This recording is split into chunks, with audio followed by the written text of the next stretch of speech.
Welcome to Beyond the Counter, the podcast that goes behind the scenes of the UK's food hall industry. I'm your host, Simon Anderson, operator, consultant, and someone who's spent more than a decade obsessed with food, place, and the people shaping both. And then today we have a very apt guest as our first ever guest, Nick Johnson, MBE.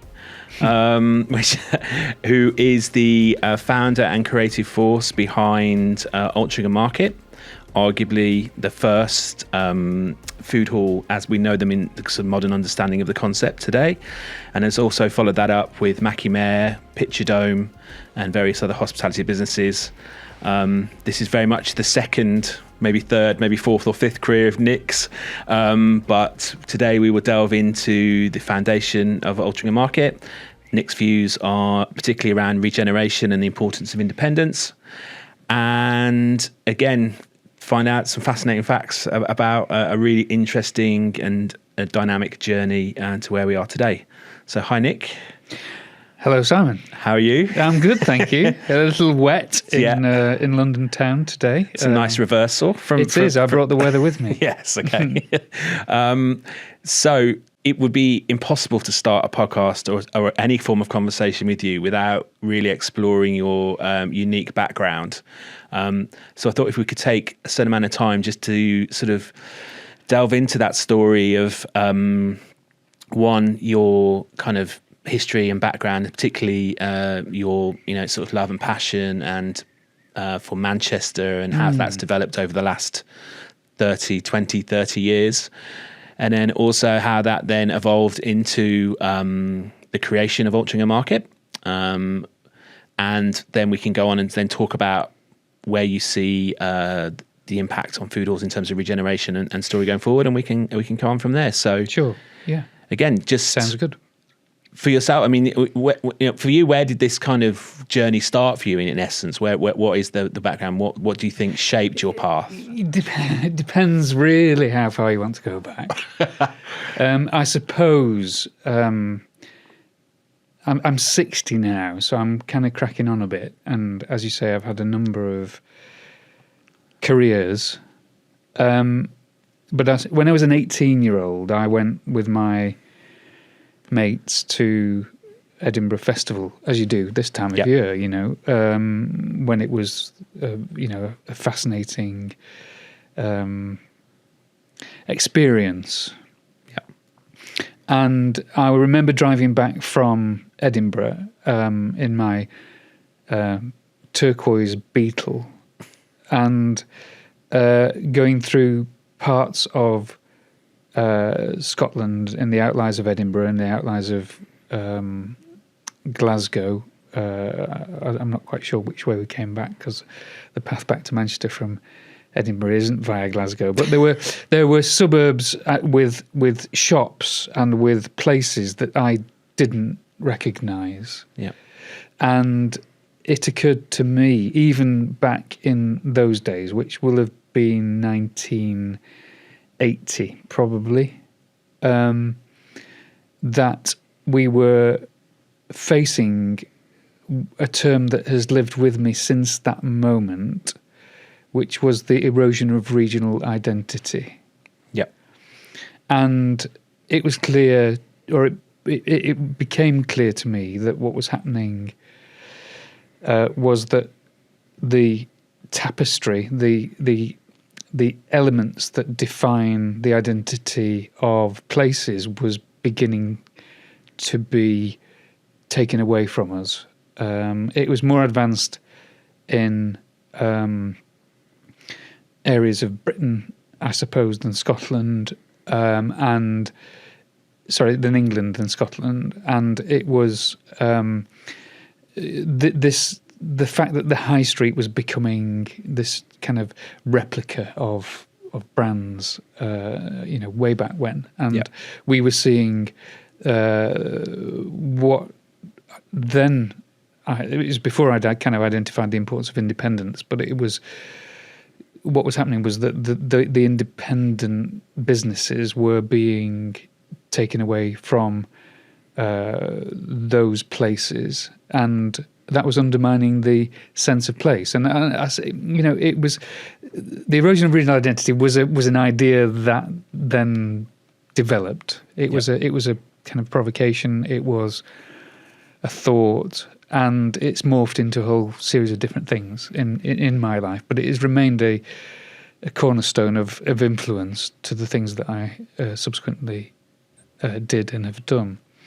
So I suppose the threads of what you see in our places go back to my 18-year-old self, which was a long, long time ago. The other material factor is growing up in Manchester in the 80s, where, a lot of people claim to have been present when the Sex Pistols played the Free Trade Hall. I wasn't one of them because I was about 10 or 11 at the time. But the impact of punk, the cultural impact of punk on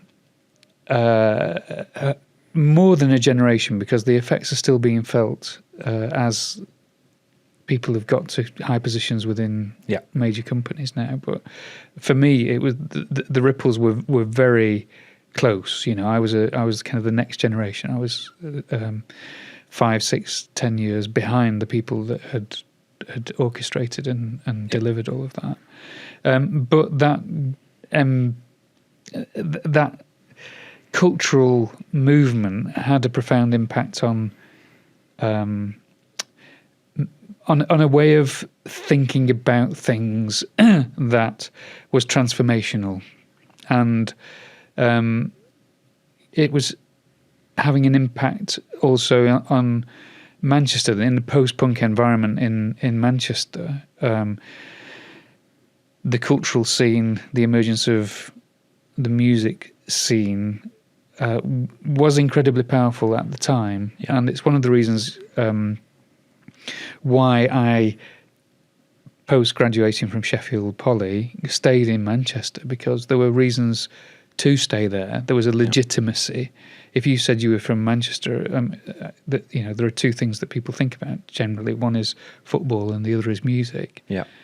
And both are profound in terms of their part in popular culture. Definitely. And that kept me there. Tony Wilson kept me in Manchester. He gave the city a narrative that young kids could latch onto, that gave them credibility by not coming from London. Yeah. If you and I were talking before we went on air about Manchester, and I think that although to a visitor now it is a very active and growing city, and I was part of sowing the seeds, as were many, that are now being reaped as part of all of that. But I do think there is now it is diluted beyond recognition. That the references to factory and other moments in time past are almost lost. And I suppose that those values, those moments, those people, the people that made that happen are fundamentally in my DNA. They were close friends. They were all part of making that happen. Yeah. And so from that 18-year-old, you went on again to be involved with Urban Splash, which was one of the kind of a pioneering development company, sort of its time, particularly in Manchester, in sort of regenerating a lot of the industrial heritage and other sites around the town. And that led on to other roles in promotion of Manchester. So could we just cover off that element and then sort of how that led on to the next sort of stages? I mean, Urban Splash was a great starting point. My meeting with Tom Bloxham and Johnny Falkingham and our discussion about what we might do. Tom was very ambitious. He had been very entrepreneurial. We did things in the early 90s that you could only dream of doing now. And, to the detriment of society as a whole, really. And we'll go on to talk about independence, but the barriers to entry now, 30 years on from where we started, are impossible for kids in any industry, perhaps with the exception of the one that we find ourselves in now, the podcast and reel making, and when you've got a phone in your pocket and the technology will facilitate it, you can do something with a very low barrier to entry. But I think going beyond that into the physical side of things, it's very difficult to do. And we were very lucky that there was a tide of political support, and we may go on to talk about that. But we were, the post-Thatcher generation. We were part of the new Labour generation. Yep. There was an awful lot of optimism around that new government, and there were things that Labour government did that we are only now beginning to pay for, in a very painful way. Yeah. In that the deregulation of the financial sector and the changes that were made to the ability of one to be able to access capital were transformational. Yeah. However, in many ways, what is happening in the current economy is as a result of the largesse that Gordon Brown and Tony Blair indulged in during the 90s. And I think that, it's a tidal wave of a hangover that we are, each successive administration has had their own part in. Thatcher was the selling off of the state assets, that we're now having an impact, and it is now having an impact on everybody through energy costs and all of that deregulation that went on. The Blair Brown was the deregulation of the financial sector, and the fact that there was a colossal implosion, which we all lived through, if you're old enough, through 2007, 2008 and the financial services crash. So we were able to do things in the 90s that you can't now do. And I think that is desolate, really. We were lucky. Tom was not only ambitious and entrepreneurial, but he had an enthusiasm, a belief. We were naive. We were buoyed by the rock and roll swagger of Oasis visiting Tony Blair in Downing Street. Yep. And it was we were buoyed by our own sense of belief, and we went out there and we were rock and roll regeneration. Yep. We were doing things that were design literate because we'd grown up through the Neville Brody, the Face, the whole kind of accessible and accessible design culture of the 80s and the 90s. So we were kind of design literate. I was a charter surveyor, which is the most boring and unexciting careers that one could possibly embark on. But I did, having grown up in that and having tried to work out how I could have a role and have an impact in what I did with the education that I'd had. And Tom was a history graduate. Johnny was an architect, and we came together and said we want to do some exciting projects in a way that hasn't been done before, with design very much at the forefront. Incidentally, I need to put that into context. My dissertation, 18-year-old dissertation at Sheffield Poly, a 20-year-old dissertation, was a case for the introduction of residential accommodation into Manchester city centre. And the proposition there was that Manchester can't be a proper city until it has 500,000 people living there. Yeah. And that was in 1988. So I've kind of, I do have some kind of... You delivered on your dissertation. It's reached more than 500,000 now, hasn't it? It is. It's probably getting to that point. But the point was we could see, or I could see, that it was vital that people lived in Manchester. They didn't. It was an industrial city. Yep. And it would only work as a proper city with the proper...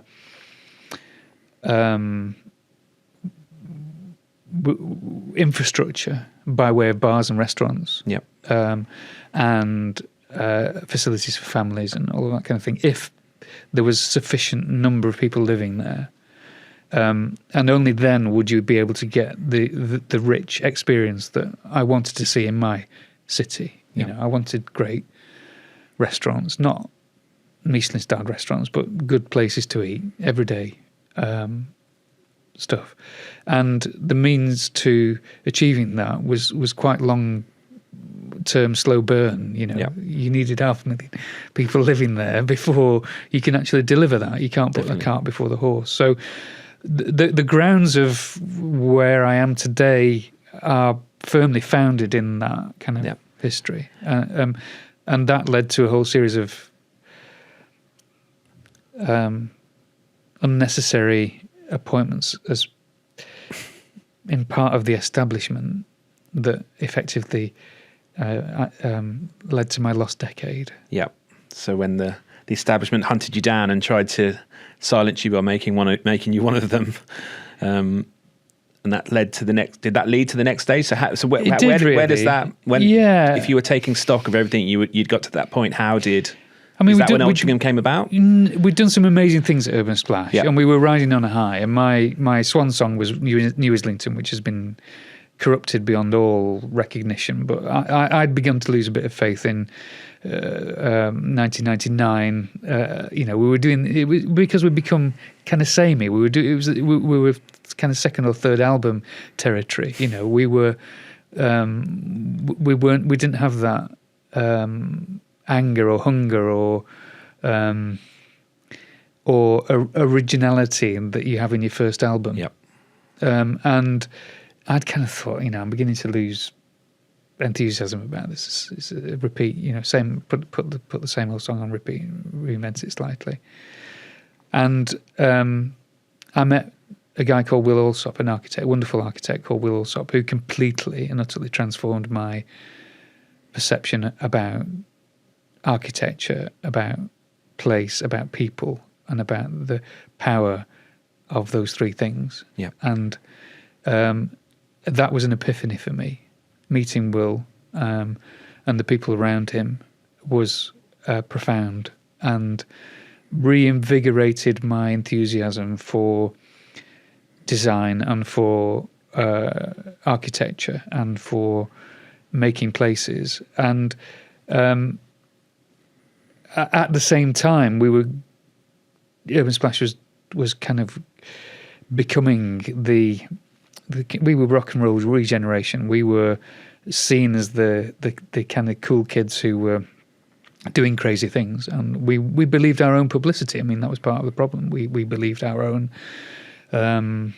ability and thought we were unassailable. Yeah.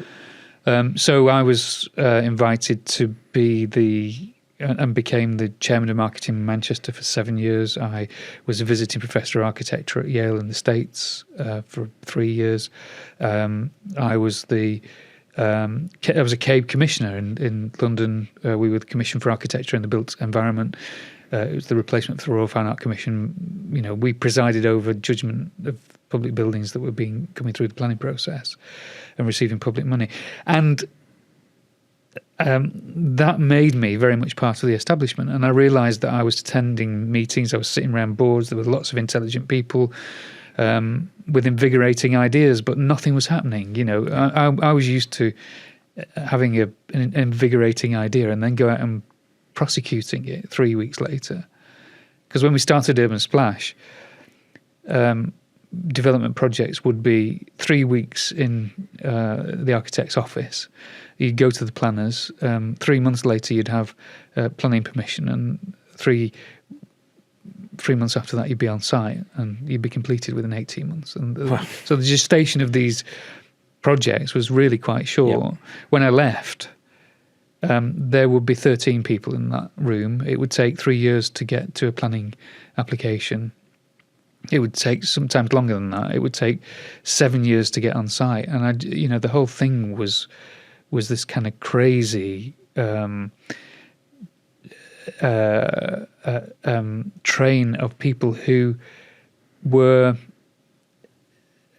felt they had some involvement in the built environment, but had no knowledge and had no creative input to make to the built environment, and we're just frustrating things. And Will was the first one.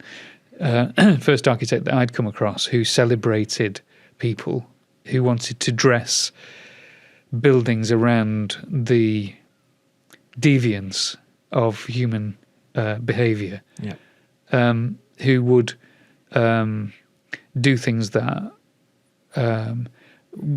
were cheeky and hadn't been done before. And I suppose that whole thing reinvigorated me for a period between 2000 and 2007, 2008. And then the Blair Brown orchestrated financial collapse happened, the deregulation of the financial sector. These guys that were lending £1,000, £1 million with a pound's worth of capital, the inverse pyramid that inevitably led to the economic collapse that's very well documented and still, again, is resonant in 15 years later. And in 2007, 2008, I felt that it was imposed upon us. We realised that we weren't the mass, and we weren't in control of it. Yeah, and so things inevitably had to change. So with that journey. So say for example, with Altrincham, you lived in Altrincham. Was that your home? Is that where you were living at the time? Yeah, there's a period between 2007 and 2012 when we were the Walking Dead. Yeah, we were in the twilight zone. You couldn't do anything because banks wouldn't lend to you. Our self-belief was deflated. Nobody believed in what we were talking about anymore, and we kind of muddled through. We got money from the Homes and Communities Agency to finish off some projects that were dead in the water, and we knew that if the ship hadn't righted itself by 2012, we'd have a big problem on our hands. And I suppose that during that period, I was beginning to severely question what I was doing. Yeah, and took a decision. It was you need to be worried if you see me reading the Financial Times. And I was reading the Financial Times avidly during that period, trying to work out what the hell was going on. And in one of those articles was a piece by Luke Johnson, Pizza Express, Patisserie Valerie, Channel 4. And I just got home late one night, 11 o'clock. I opened this Financial Times, had a glass of wine, and he'd written a piece about, he was a busy man. He did a lot of things. He looked back on his diary from the past 12 months, and he realised that it was wall-to-wall meetings, and he said, I realised that there were only 4 meetings that were of any use. So I decided not to have meetings anymore. And it kind of stuck with me, that. Yeah.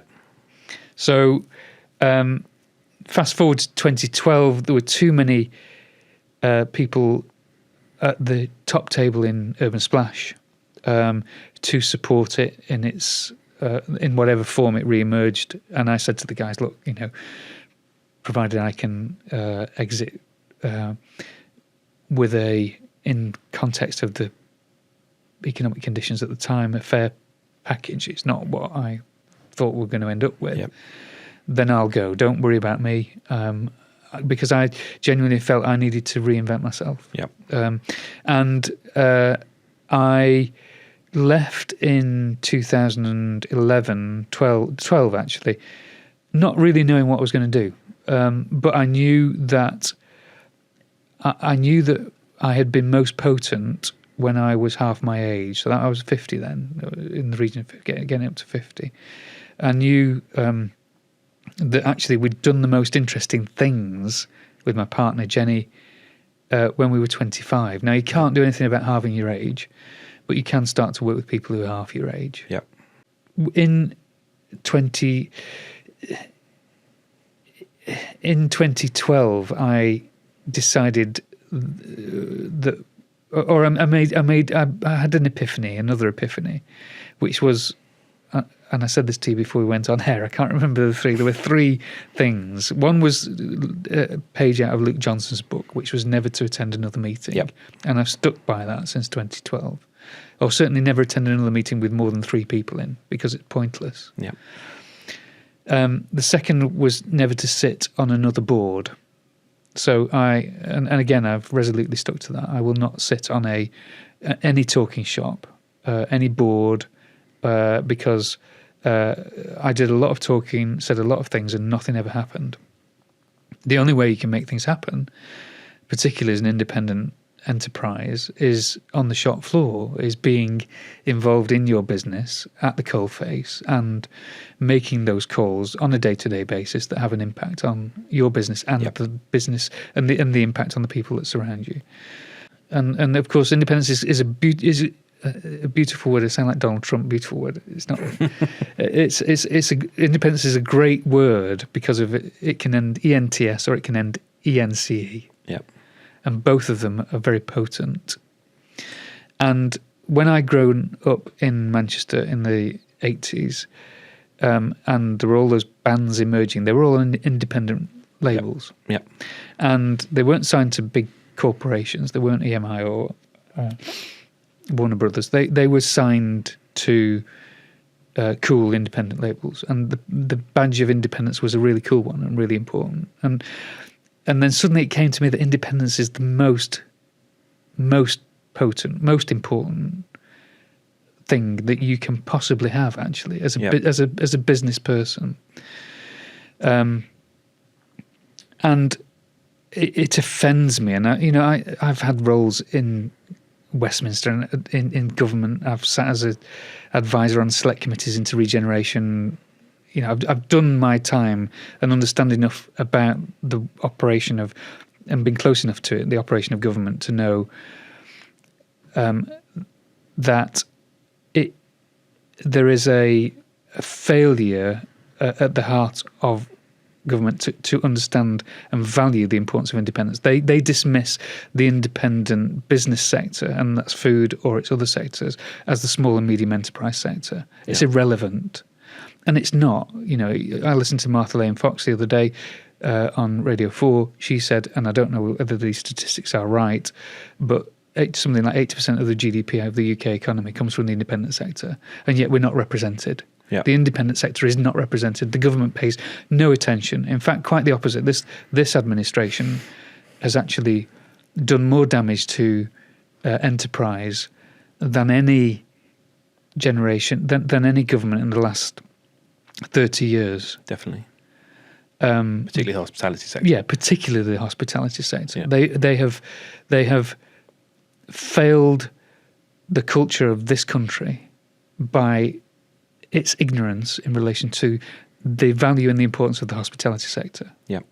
What's interesting, though, is in my understanding of how Altrincham came about, for example, was you working with the council, was approached by the council to actually, because you've looked at Altrincham at the time was a town. It's not the town that it is now. It was facing elements of decline. Well, it was the town that had the highest vacancy rate on the high street in the country, or is it one of the top 10? Yeah, it had failed palpably. Yeah.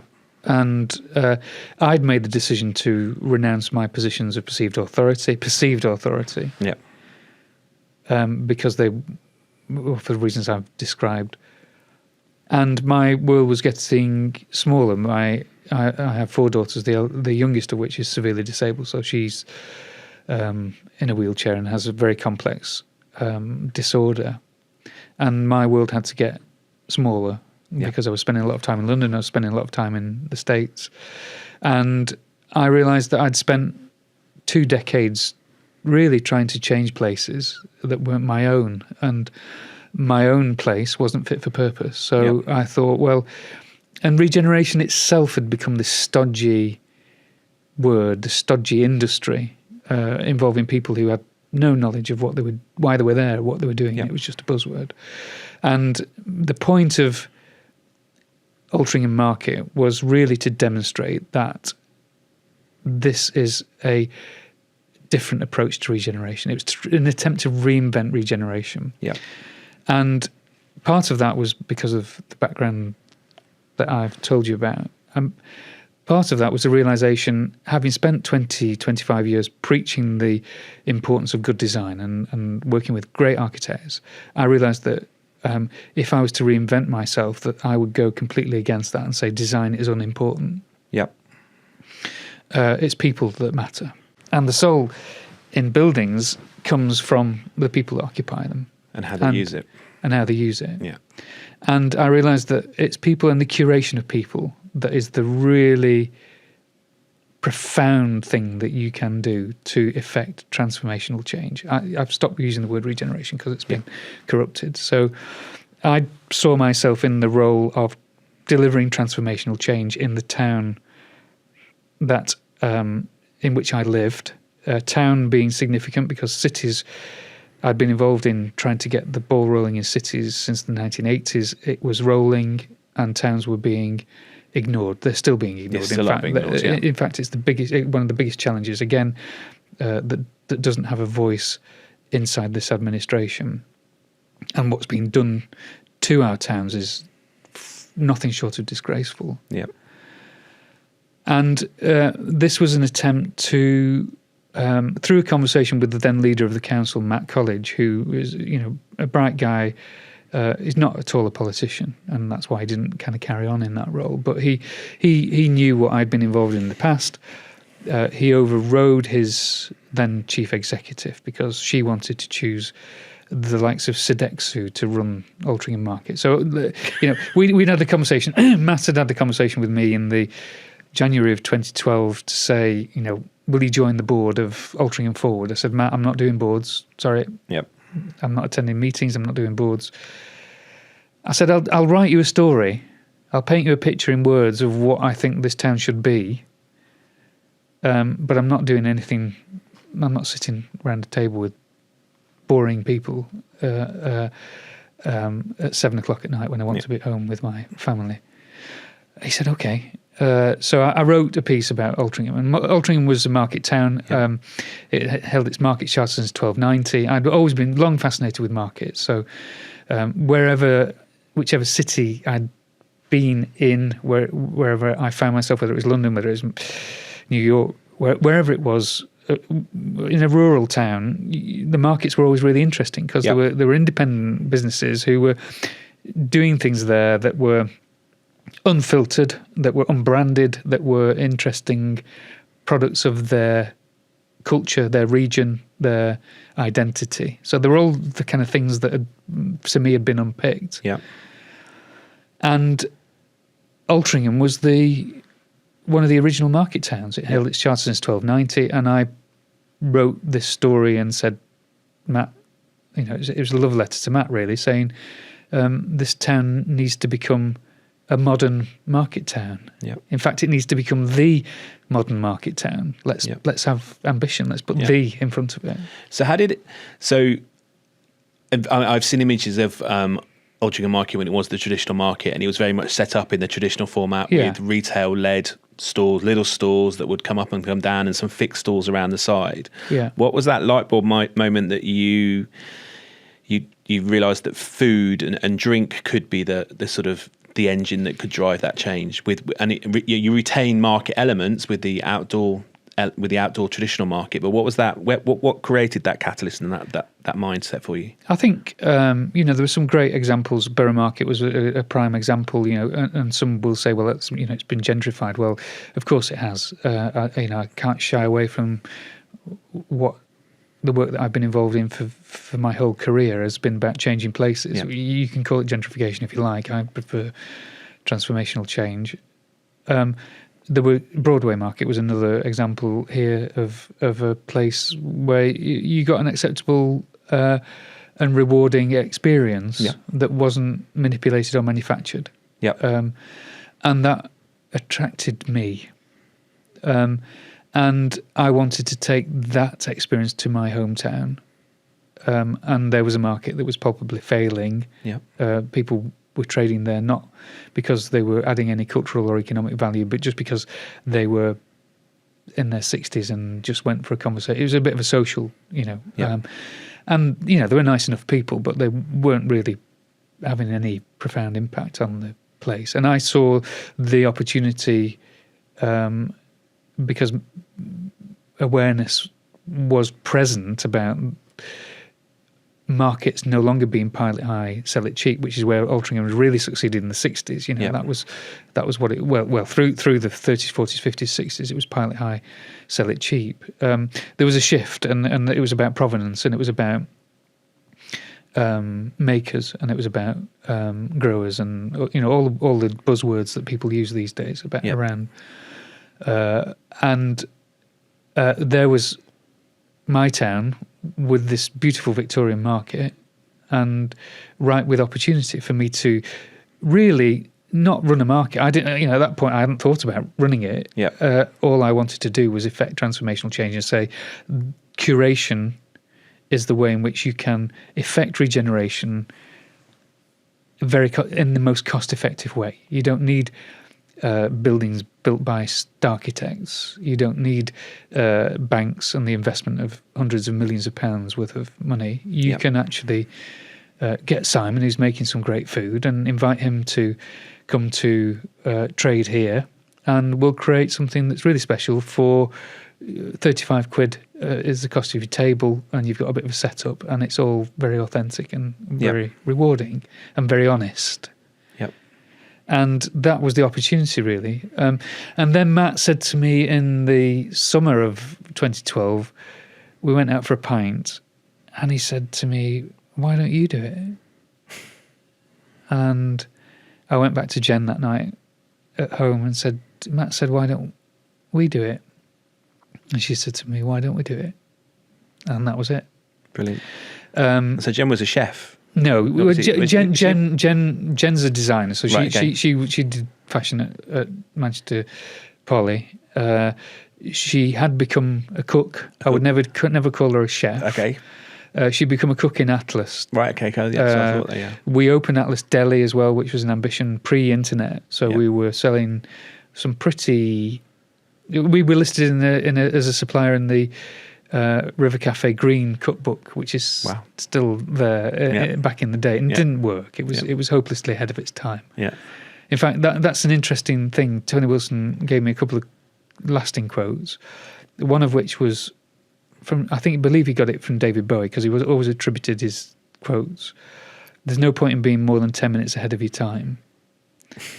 And I think that's profound. The other one, in the context of the discussion that you're having through this series of podcasts, was, "If you can see a bandwagon, you've missed it." Yep. So those were two. Interesting. Those were two. Those are from Tony Wilson, and those are kind of lived with me again. So on the no point in being more than 10 minutes ahead of your time, that's kind of stuck with me. And the deli that we did was way ahead of its time. So that the question was founded. You decided that was a good decision. So you went ahead and decided to run Altrincham Market yourselves. Yeah, and if it had been down to Matt and I, we'd have been open in the September of that year. Yeah. But his chief executive came in and said, "Absolutely not. This has to go through European protocol." So it had to go through an OJU process. Yeah. And so we were appointed as the operator for this down at heel market, not having done it before, but that was part of the thrill, that was part of the excitement, that was part of the fear. I think fear and naivety are two underrated business assets. Yeah.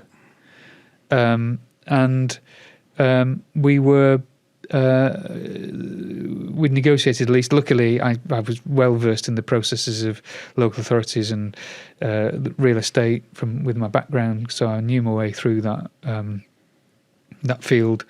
And we started without an idea of what Market House would become. We knew we wanted to run a market, and kind of it was Jen really. We'd been to Treacle Market, I think, in Macclesfield, which is a very successful monthly market in Macclesfield. And we're trailing around, 4 kids, a dog, 1 kid in a wheelchair, but getting some really good street food. Yep. And it was chucking it down with rain, and it was a squalid environment to eat this great food. And all Jen said was, well, why don't we make Market House into the place where you can sit and eat your food? And really, that was the starting point. There was no precedent. There was no kind of, we're going to do one of them. Yep. It was simply born out of a need to make an experience more satisfactory than we had experienced elsewhere. The same experience was happening in Broadway Market or wherever. There was nowhere really to sit, and it devalued actually the food that was on offer. Yeah, and it was just simply the idea of taking that element and providing a comfortable environment for people to sit in. That's brilliant. And of course, you went full Tony Wilson as well. So you don't have any contracts or with your traders. No. So that's great. They didn't have to sign anything in blood or anything. There's none of those. I wish that would be a lovely story if they did. Yeah. Or in pig's blood, or in some jus. Yeah, some jus from their own jus from their menu. So how did you go about? So I mean, you're fiercely independent in the traders you got there. You went through you went through a curation phase. You chose a lot of young talent. Yeah, it was curation, and I suppose also we have holidayed as a family in the beautiful southern Italian town of Amalfi for the best part of 30 years now.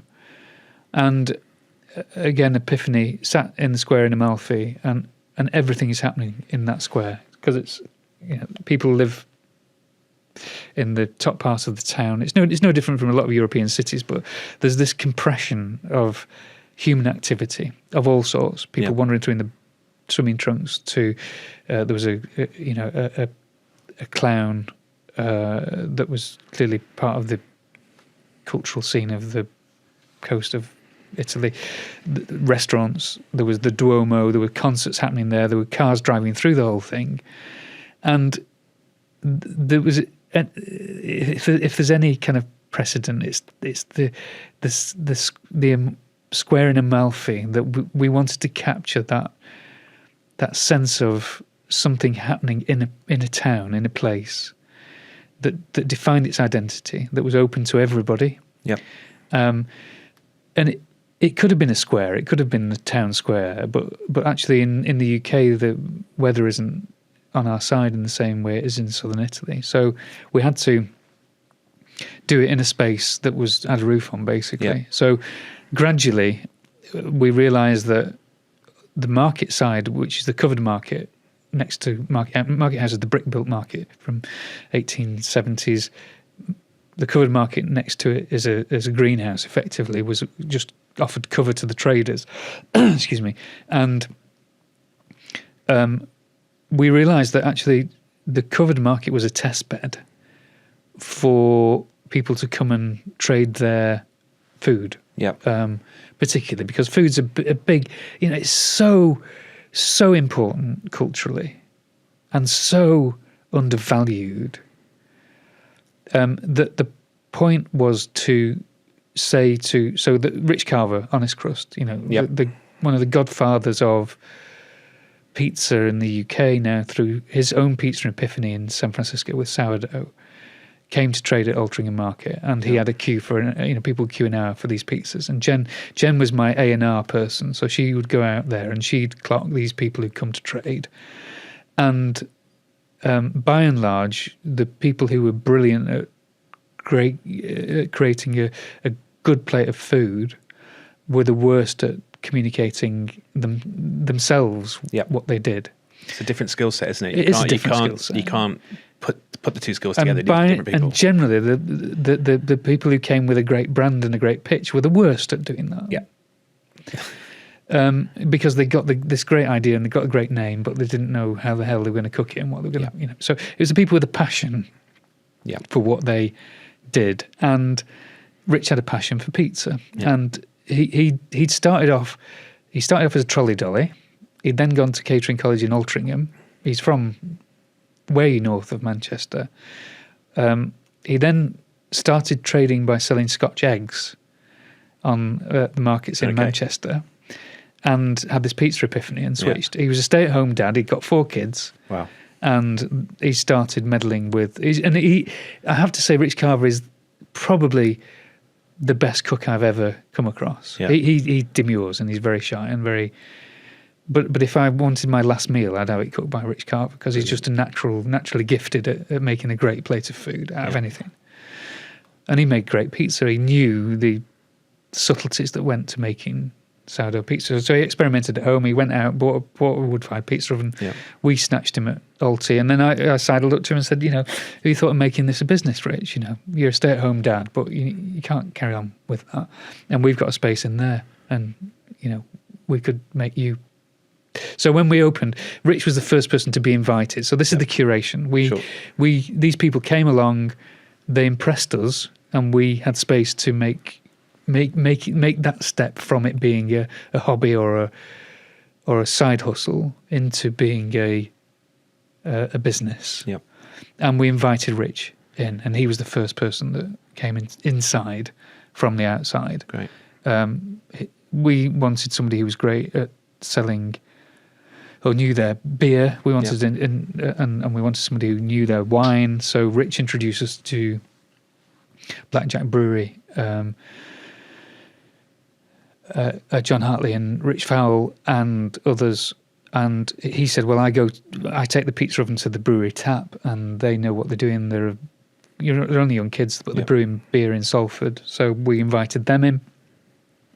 Kate Goodman was the the wine critic on the BBC 2 Food and Drink programme. She had a shop in Didsbury, but she knew her stuff, and she was very approachable with her wine selection. It's good, but it's well priced, mid range, very good.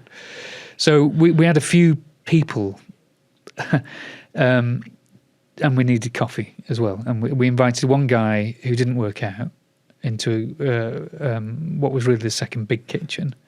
And within 3 weeks, we realised that we'd made a big mistake, and we had to deal with that.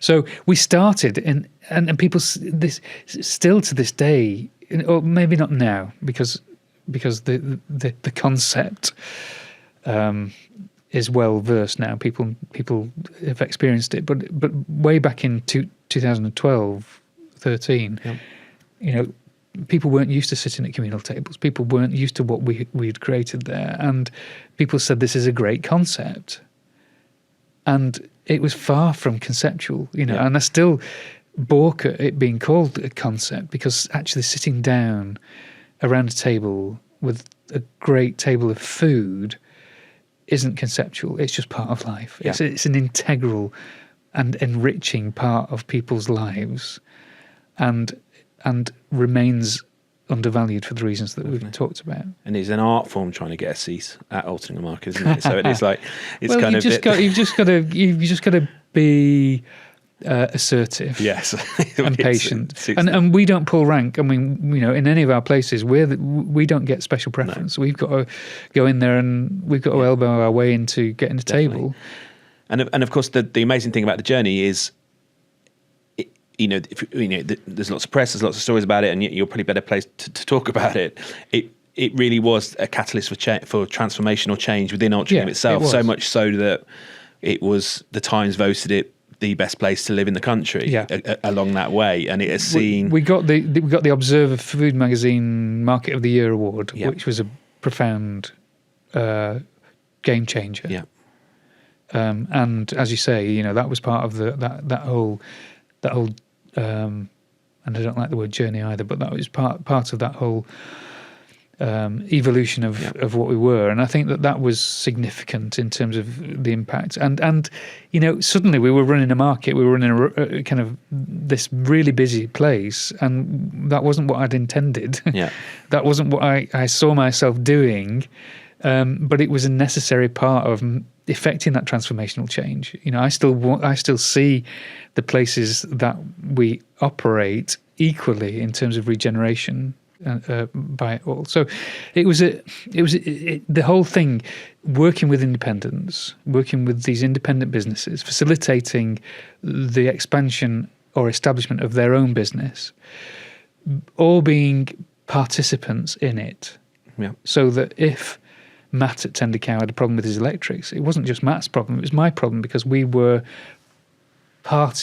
we are part of the waterfall of revenue from all of our places, and that's vital, because being from having the background of real estate, landlords traditionally distance themselves. You're a restaurateur, all they're interested is the rent you're paying. Yeah. I'm not interested in the rent you're paying, I'm interested in how busy you are. Yeah. And I'm interested in you becoming busier than you are. Yeah. And we're all heading in the same direction. And that, you say we haven't got contracts, and I'm not religious. I hate lawyers, nearly as much as I hate chartered surveyors. But if you align your interests, if you get people pointing in the same direction, you really don't need the interference, the unnecessary interference of middlemen. Yeah. And that's really what a lot of these. That's a lot of problem with society at the moment, and the service sector itself. And so, and you took that independence on, and so you went from Altrincham to opening Mackey-Mare, Yeah. and in the northern quarter of Manchester, and also Picture Dome in Macclesfield. Yeah. Was that a natural progression, or was it just an opportunity, or what was the thinking about I'm that? a great believer in serendipity, so I don't try to control things, or I've learned enough now in my 40 years of being in business that you're not really in control, and you've just got to seize opportunities as they present themselves, I think, rather than engineer them. And opportunities presented themselves, and we took them as they presented themselves. Yeah. Mackey-Mare was Muse ringing me up saying, we've got this problem building in Manchester. I'd known Mackey-Mare. In fact, I'd known Mackey-Mare from 2000, when I had Tony Wilson, independent record boss, in conversation with Martin Bell, the independent MP for Trafford, on the 4th of July, Independence Day. So we'd had a celebration of independence in Manchester. Yeah. And we had the after party at Mackey-Mare. Yeah. It was owned by the city council, and we got the building. It was half derelict, and Elbow played because they were in between recording contracts, and a few other Manchester bands, and we had a party there. And so I'd known Mackey-Mare since then. Yeah. And there was this guy saying, we've got a problem building, don't know what to do with it, and will you have a look at it? And I walked round. I've got pictures of me and Peter Saville in hard hats on the scaffolding, wandering around the outside of the building.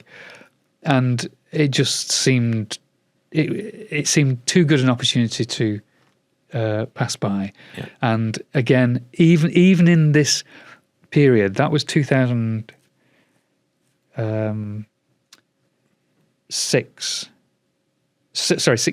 That was 16. So that's 4 years after we'd opened Alty. So 2016, even then, we were able to do that with very little capital. Yeah. And I think in 2025 now, the ability for us to do that would be impossible, which is a real sadness, frankly. Is the guy that writes your menus insured? Because what will you do if he if he ever injures himself or has an accident with his arm and you need to rewrite a menu? I mean, Zach is a really important person to me. Yeah. He and I met about 10 days before we opened, and he had won in fact, the guy who recommended me died very recently, sadly. He was his tutor at Stockport College and Manchester Uni, and he came to me and he opened his portfolio, and within about a minute I'd said, do you want the job? Because it was clear that he was the man for me. You know, Yeah. we kind of got on, and we've gone on to be both friends, and he's become an integral part of it. Now, he didn't have great handwriting skills when we first arrived. In fact, I'd started doing the boards. I've got a reasonable level of skill with handwriting. And I said, you know, there's no more greater immediacy than a chalkboard, which is why won't have anything electronic on our counters. It's amazing. And you know, he just gets into the zone, and it comes out with this kind of unconscious expression, and you know, he's a vital component to the identity that we haven't engineered, but it just happened again. It's one of those things that has happened that people think you must have engineered that, you must have considered that, and we haven't. It is just, it's happened, we've seen it, we've seized the opportunity, and we've cemented it to make it our own. And it is one of those elements that sort of is part of the brand without being a brand. Yeah. So it's recognisable as you. And again, with many things that you've done, much copied, but it kind of does set a tone and an idea of what food halls are about. Yeah, it does. So, and just around it, so what's the, you know, I always you know, asking people about the future and where they see things going, I think is always a difficult question to sort of end with in those elements. But what, from everything you've learnt as in markets and food halls, and I know you're not a huge fan of the term food halls. I don't like the term food hall. It needs to be eviscerated from the English language. Yeah, but how would you like to see that legacy in terms of their ability to create transformational change going forward, and which bits do you see are important to, if they are replicating or they are looking to do things they should take to heart and are important? I think it's really difficult. I think that I said to you before, if you can see a bandwagon, you've missed it. And I think that we're very much in that territory now. I think that people are misinterpreting the. Look, I'm very happy for somebody to come into any of our places and have a completely rewarding, superficial experience, a good plate of food, a good experience with the mates, and leave. They don't have to delve into the depths that underpin what we've done. I'm fine with that. I do have more of a problem when people start to try and interpret and do for themselves what we have done without any acknowledgement or understanding of the depth of why things are the way they are. So a lot of the people who have walked into our places and thought we're going to do one of these, they've simply thought, well, he's got a lot of street food traders and they're all operating in the same space. It's easy, we're going to do that. And I think that misses the point by a country mile, frankly. I think that they are the people that come in and do that kind of thing, you know, and what's interesting about what we're doing, we're 14 years now at this, and we're busier than we've ever been, and there aren't many businesses in our sector, in the hospitality sector, that continue to maintain, not only maintain their attraction, but to continue to grow over that period of time. And I think that's very important to me, that sustainability aspect of it, that fact that, you know, that's a whole other discussion about responsibility for the environment. We're working with existing buildings, we rework existing materials, we buy second-hand material from reclaimed yards for all of our places. And we deliver on a number of different agendas, if you like. My worry is that now local authorities have looked at Altrincham and thought it's the local authority that have delivered that. And frankly, the local authority, other than Matt College, have had no more involvement in the delivery of that than they have had in cutting my hair. The reality is that it has happened, you know, because we've had the freedom, and I've known how to create the freedom not only for ourselves to operate, but the people that operate within our umbrella. We've created freedom for them to get on, for Simon to go on and do. I want you to do your thing to the best of your ability and not worry about all the other shit that gets thrown your way. And that is that, and the curatorial aspect of it. It doesn't have the same soul. It doesn't have the same honesty. It doesn't have the same integrity, and it doesn't have the same impact. Yeah. And I think that's the slight worry for me, is that this is a very complex. There are a series of very complex reasons as to why it has happened in our case the way it's happened, and why it continues to happen. There is that